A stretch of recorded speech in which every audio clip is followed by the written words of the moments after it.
Hello, everybody. Dr. Rick Wallace here, dropping in. Hope everybody's doing well. This is another segment that we're going to be doing a reading into one of my books. This one is Academic Apartheid, and it is the follow up to the miseducation of African American youth. And it talks in great deal about how our boys are impacted, but it also addresses the need to protect our young girls, our young babies, male or female.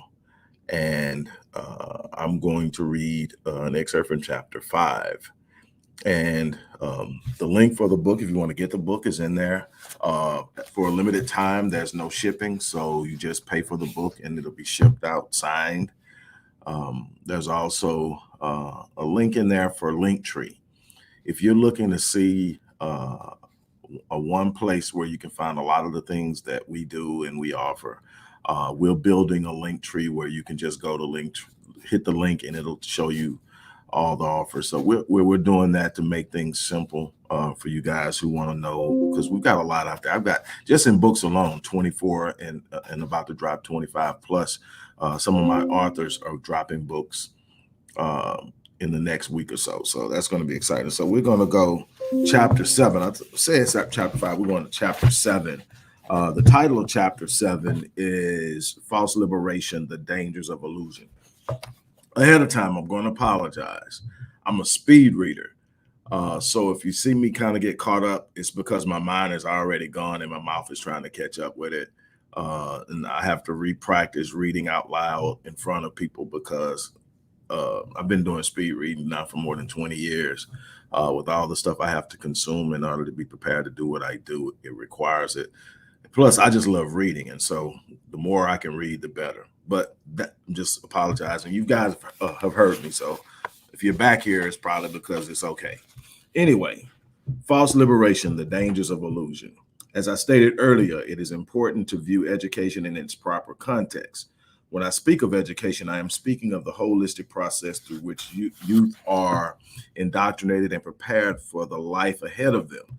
This type of educational process transcends a solitary academic program. Although academics are a significant aspect of the educational process, they are far from constituting its totality. In fact, there are many instances in which academics are overemphasized. Too much gravity is given to academics with very little emphasis being placed on the aspect of individual personal development and critical thought. It is not my intent to marginalize the importance of academic disciplines. They definitely have their place in the educational process. However, human development is an individual process that must be engaged with a certain level of specificity, requiring that a child's individual gifts and passions are nurtured and empowered. Standardized academic programs serve to stifle the progressive development of children. Due to the fact that the current public education system is one of European descent designed to serve the Eurocentric focus of this country, it serves to stifle the growth and productivity of Black children at an alarmingly disproportionate rate. You may be asking yourself, what does the illusion of liberation have to do with the miseducation of Black youth? If you have not reconciled your thinking to line up with the holistic concept of education, it will be difficult for you to see the correlation, but I will do my best. I will do the best I can to erase the nebulosity that may be present. The educational process is extremely comprehensive, involving all conduits and mediums that are used to disseminate information to the individual who's being educated. This means that the illusion of liberation, which serves as a distraction to Blacks, a major diversion from the reality in which we truly live, is reinforced through the educational process. This leaves our children embracing the same false reality that has served to keep us stagnant for the last 50 years. The illusion of liberation and progression will keep our people fighting to progress using the same methods that we have already used. It will continue to distract us from critical thought and progressive planning necessary to build our own economic system, as well as restore our family nucleus. In essence, our children are being conditioned to perpetuate the nothingness that has been perpetuated by Blacks for 150 years, yet we have actually made no progress. If we continue to allow our children to be systematically fed these illusions, we will find ourselves on the edge of extinction within the next 2 decades. Next subtopic, the Black race is in trouble. Since slaves were quasi-freed in 1865, there has been a consistent assault on the Black race with a focus on keeping us distracted while we're being systematically destroyed. There has been a consistent illusion of progression presented for the purpose of convincing the masses that we're gaining ground. This produces a fervor to press forward using the same focus and methodology that we have always used. The problem is that the progression that we believe we have achieved is an illusion, subsequently rendering all of our current efforts useless. The success of Black business moguls such as Oprah and Tyler Perry, or athletes such as LeBron James and Kobe Bryant present an illusion that Blacks are progressing. However, when you examine this illusion on a platform that actually matters, the ownership of wealth, you can gain a more lucid understanding of just where we are as a race of people. Just before the Civil War, there were approximately 300,000 quasi-free or somewhat free in relation to chattel slaves, at least, Blacks. And they had managed to amass less than 1% of the total wealth of this nation. Here we are 150 years later, and we still own roughly about 1% of the nation's wealth. What this means is that although there have been some individual progress, such as can be observed with Black professional athletes, the total disparity between Blacks and whites, especially in the era of economics, has remained consistent since slaves were freed. The truth is the wealth gap is actually widening. That's the truth. The success of a few is used to create the image of progression, diverting attention from the fact that no true progress has been made. The illusion was definitely magnified with the election of Barack Obama to the White House. Dr. Claude Anderson explains this quite lucidly in his book, Black Labor, White Wealth. Quoting Dr. Anderson, he says, on the eve of the Civil War, records indicated that more than 50% of free Blacks were paupers. All free Blacks collectively held less than 0.5% of the nation's wealth. A century later, in the 1960s, an era considered by many as the great decade for Blacks, more than 55% of all Blacks in America were still impoverished and below the poverty line, and Blacks barely held 1% of the nation's wealth.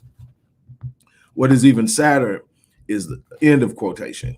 What is even sadder is the fact that we are now in a worse position than we were in the 1960s. When inflation is considered and all economic variables are considered, Blacks remain the most impoverished race in America, with only microcosmic growth being experienced over the last 50 years. Even those who we view as being successful depend on a white financial system to supply their income, meaning that although they are being enriched, their gifts and talents are being used to enrich their white benefactors at a much greater rate. The truth is that equality is not obtained through social acceptance, integration, matriculation, or any form of integration for that matter. The only way that true equality can be measured is in the presence of equal opportunity, and in a capitalist system, opportunity is created through ownership and control. As long as Blacks fail to acquire ownership and control, there will be no true quality. However, the masses have been distracted by the illusion of progress, and many Blacks find themselves living vicariously through those whom they perceive to be successful. Collectively, we have failed to see the writing on the wall. The game is being played out on the grand chessboard of life, and we have allowed ourselves to be placed in check, with very few moves for us to make that can free us from check and avoid a final checkmate. We're at a critical point in which Black group economics practiced vertically has to be the central focus when it comes to economics. This is not only for the Black adult population, but this mindset must be a part of the educational process of empowering our youth. They must have a mindset of ownership and control in order to effectively use the academic aspect of their education to carry out the responsibility of acquiring true wealth through ownership and control. We must begin to teach our youth in the same manner that the wealthy teach their children, to focus The focus has to shift from getting an academic education so that we can get a job with a Fortune 500 company to expanding their education for the purpose of building wealth as they build their own Fortune 500 companies that will rival the companies of their white counterparts. Working this thing out. We are under assault, whether it's mass incarceration, the abortion epidemic, chronic poverty,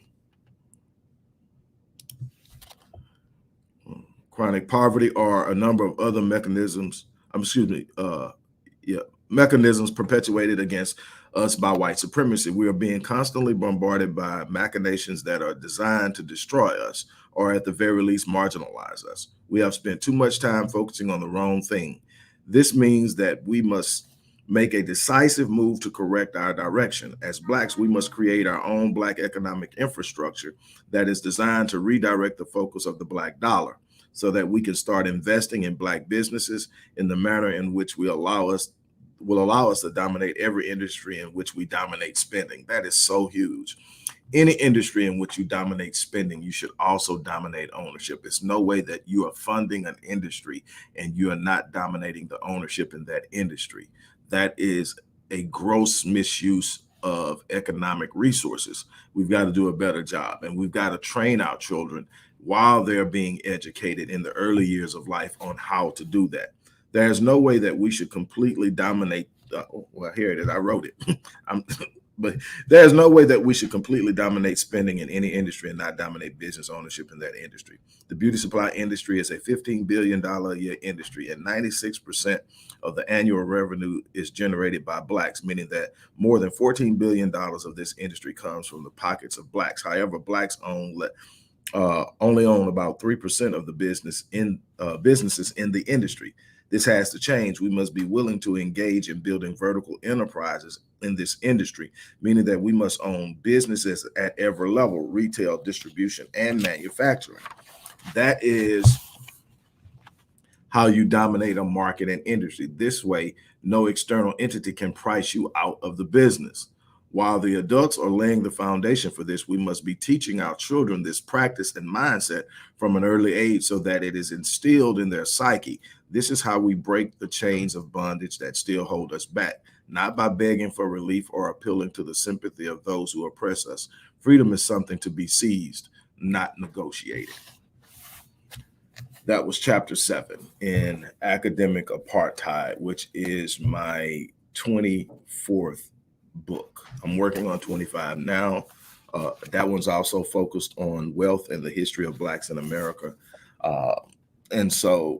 But it's immensely important that we get a focus on this. And we must understand that one of the problems we have is because we have not properly and holistically educated our children, and then we surrender them to an academic system or a public education system that further indoctrinates them to a place of subjugation, a place of inferiority, and a place of seeking out positions in their world.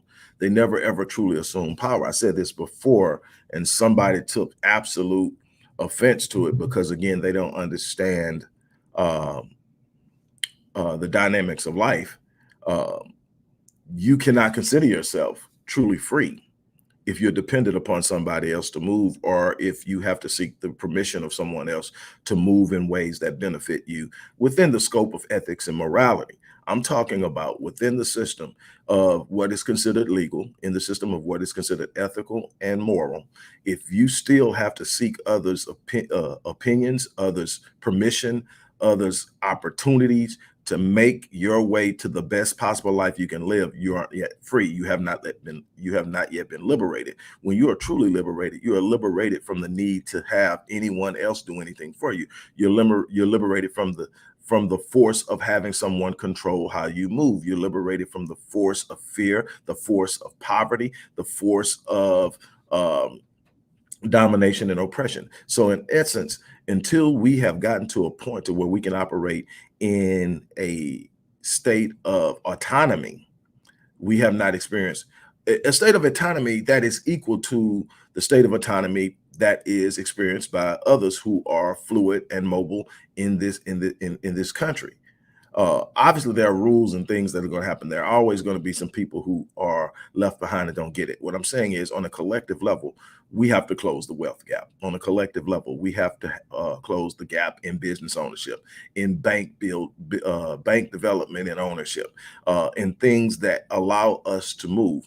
In community development, they are gentrifying our neighborhoods at an alarming rate because we don't have the capacity and we don't have the desire, it seems, to get up and make moves in those areas. And yes, this is an educational issue, because if we don't educate our children with a mindset that says we can't keep doing what we're doing, we're going to have to do it this way, and then show them by us shifting paradigms and starting to move that way, they will follow in the footsteps and they will make the same mistakes and they will be in the same position. You can't go 150 years and be in the same position and not ask yourself why.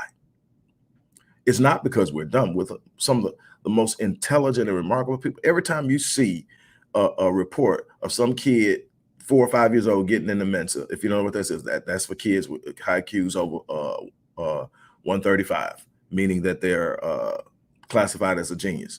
These are black kids that are attending school 12, 13, 14 years old, always black kids. Well, oh, we can go into that system and master it. The problem is, how does it serve us as a collective?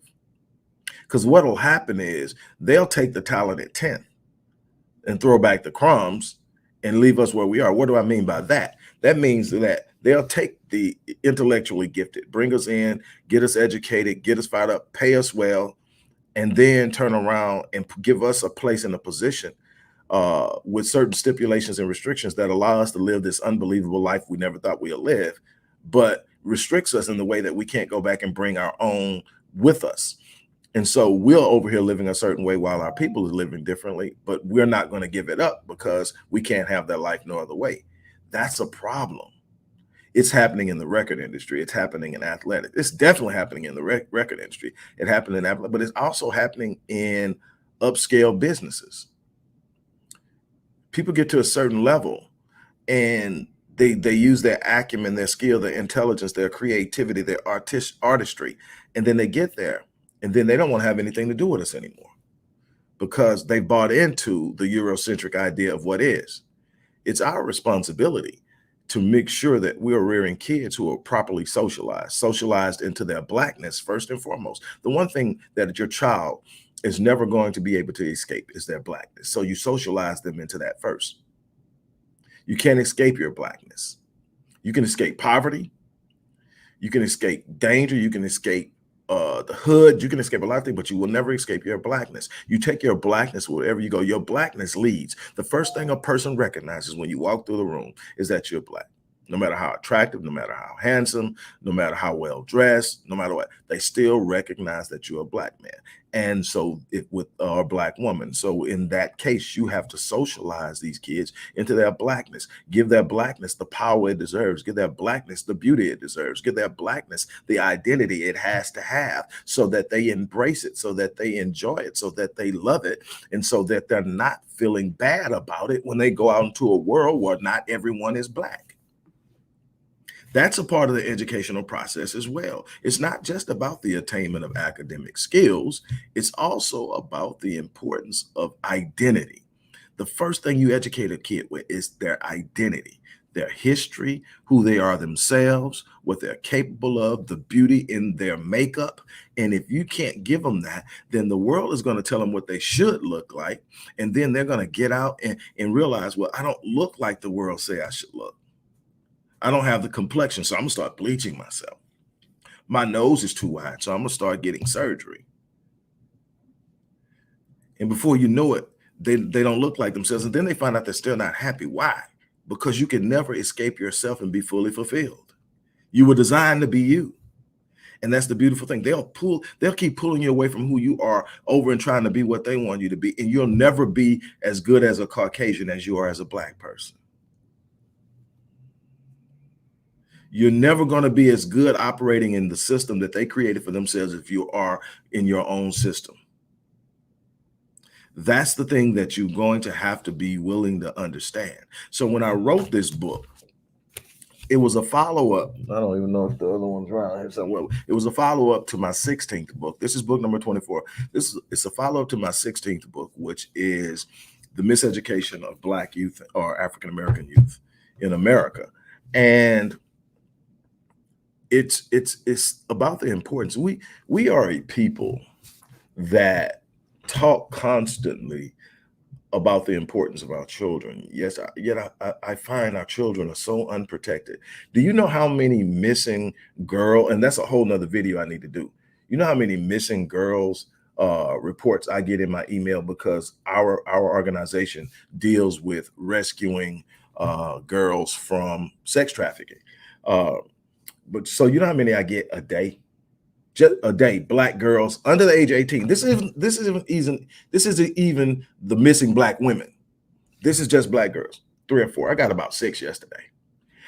The good news is, and this is always great, it doesn't happen a lot, but we found one safe and sound. A couple of weeks ago, we found one that had been trafficked, but she's now recovering. And we see this all the time. But how are we protecting our babies? And you want to know what really bothers me? 9 times out of 10, the people who kidnap them, the people who hustle them, the people who get them into that look like us. And they're male and female, bringing these babies off into that life. Human trafficking is the second most lucrative business on the planet behind arm shipping. You got gun running or arm shipping. Then you got human trafficking. Then you get drugs. Human trafficking, sex trafficking, trafficking young kids. And now they're taking them younger than ever because they can raise them up into a system where they don't even know that they're being used. They're taking babies now. And they got a whole system where they're raising the babies to be sex slaves. And I'm telling you, if you ain't got the heart for this, don't get into it. Don't get into it because I'm telling you, it takes a lot out of you. My wife has been doing this work for a while. My wife is a childhood sexual abuse survivor. She, was abused, and she's written about this in her book. So it's not like I'm sharing something that she hasn't shared with many people.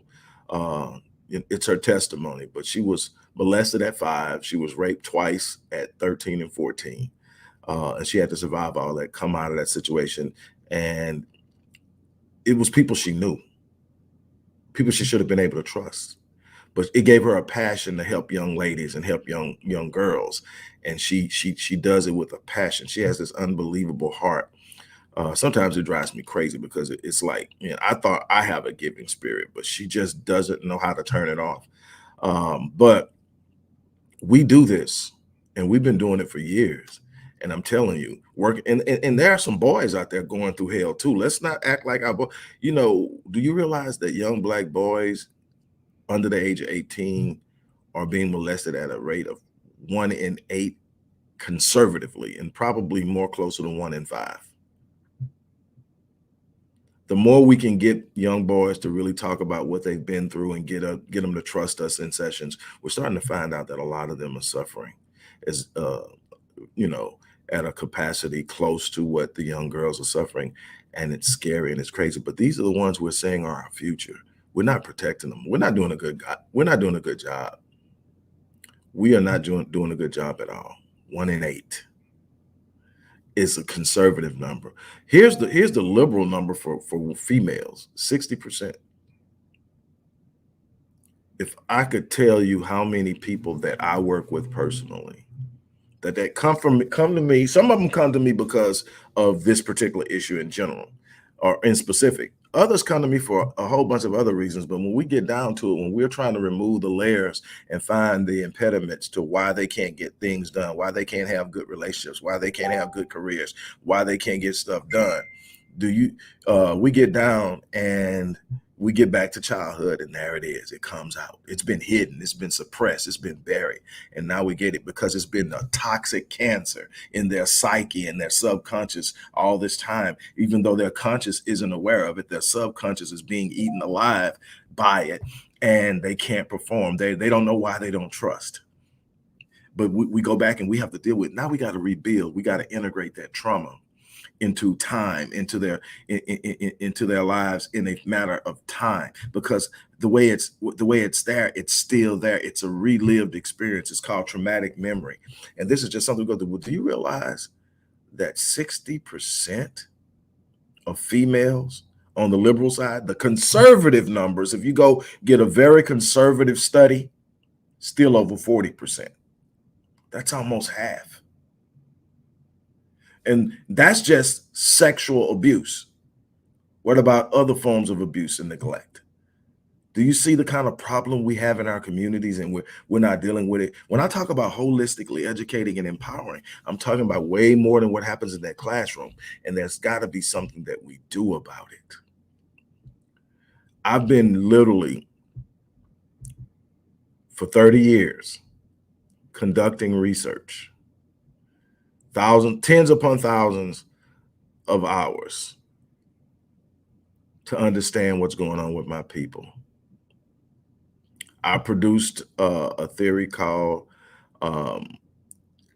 collective cognitive bias theory that explains, and if you read my book, Born in Captivity, Psychopathology as a Legacy of Slavery, you get it broken down for you in there. I've come up with programs like Black Men Lead to socialize young Black boys, the Black Community Empowerment Initiative that focus on mental health,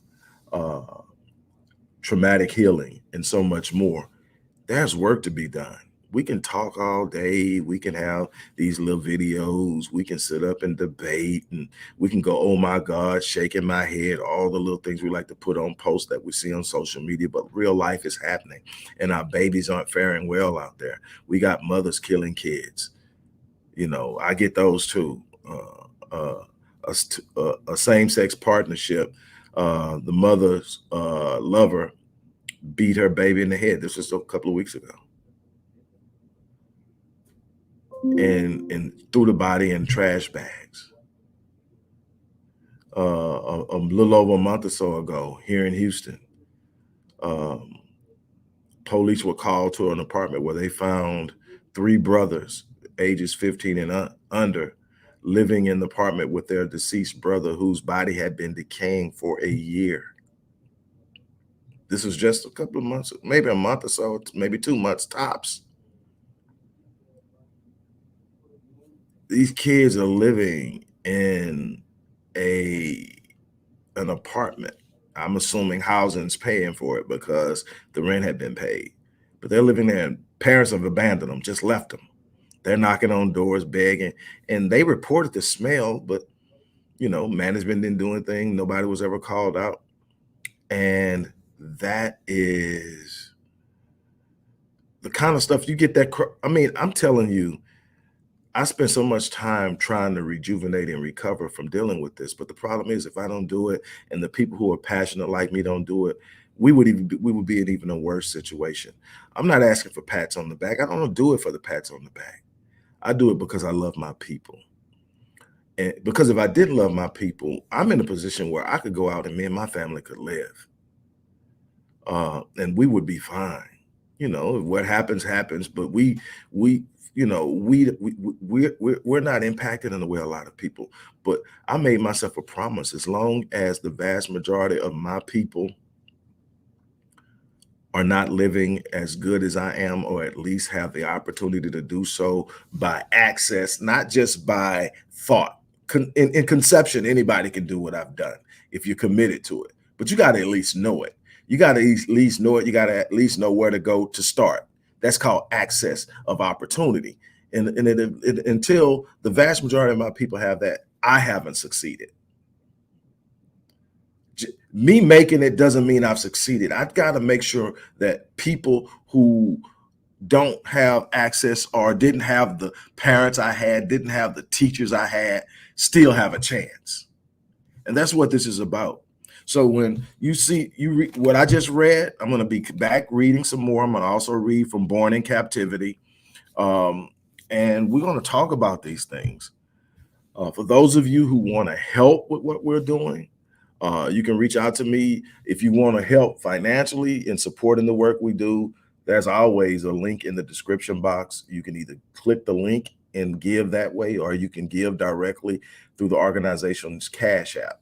I thought it was crazy when people say, you don't have Cash App? I'm like, an organization with a Cash App? Then I realized there's actually a business account with Cash App. So we got it. And so for the people who like to do stuff that way, you can give through the organization's Cash App. If not, you can email us. The email address for the organization is on our YouTube account. You can email us and let us know you're interested in doing that. But definitely, we need your support. We need to be more active. We need to protect our babies. We also need to protect our women, brothers. We need to do a better job of protecting our women. We also need to do a better job of protecting our young boys and our young men. We are exposing ourselves to way more than we should, and we're getting horrible results. And all we do is talk about, oh my God, that's horrible, that's evil, that's dark. Well, you put people in certain conditions, you produce certain things. If you don't want what you're getting, you got to change the way you're doing things. It's that simple. We have got to do better. It's that simple. I wasn't planning on going this long. I was just planning on reading and doing a quick summation and getting off. But obviously, you can tell this is something I'm immensely passionate about. And I hope that more people watch this. I hope more people, when you start talking about book readings, too many people ain't finna drop in on it. That's okay. That's okay. But I hope that more people read it, watch it, so they can see what's in the book. They can see how I think. They can see the level of commitment and work that I've put in to doing what I do. This isn't some dude that just remembers some stuff and pops up and talks. This is my passion. That's why I speed read, because I'm constantly consuming information with the hopes of coming up with solutions that liberate my people, really, truly liberate my people. And on that note, I'm gonna get ready to get off here again. Show your love. Click that box. Click that link, or use your Cash App or whatever. For those of you who have certain disciplines or certain things that you're passionate about and you can be a support or a help, we're trying to build networks across the country, especially for mental health and for advocacy for children and women, and for helping to redirect our young brothers with Black Men Lead Rite of Passage initiative. So that's something for everybody at this organization. And maybe you know somebody who can benefit from it. That's the other side of this thing. We want to touch lives, and that comes at a challenge. That comes with a sacrifice. So if there's somebody out there, we need to reach them. We will find a way to do it. We are definitely undersourced. I'm primarily the source, but we're undersourced. But we still go. We still wake up every morning, and we still get out there, and we still touch lives. Because when I get off, I'm gonna check my email and my text messages, and I guarantee there's going to be a baby under the age of 18 that somebody convinced through some social media app to come out to the house and meet them at the store, and they're nowhere to be found. We've got to do better. We have got to do better. We have got to do some of the things that they do. Man, they have fortified vans that they're snatching people from stores in now. When you look in the van, there are places where they're hooking chains and shackles too. And when you shed it, the van is soundproofed. So you can scream all you want to, and they can't hear you on the outside. You can literally stand next to the van, and you won't be able to hear the person. And they've soundproofed the van, and they've got it to where they can throw you in there and shackle you down in a matter of seconds. Somebody will probably be in the back. They just drive up, push you in, shut the door, and drive off. We have got a lot to do. There are over 70,000 Black women missing in this country. We've got work to do. On that note, I'm out.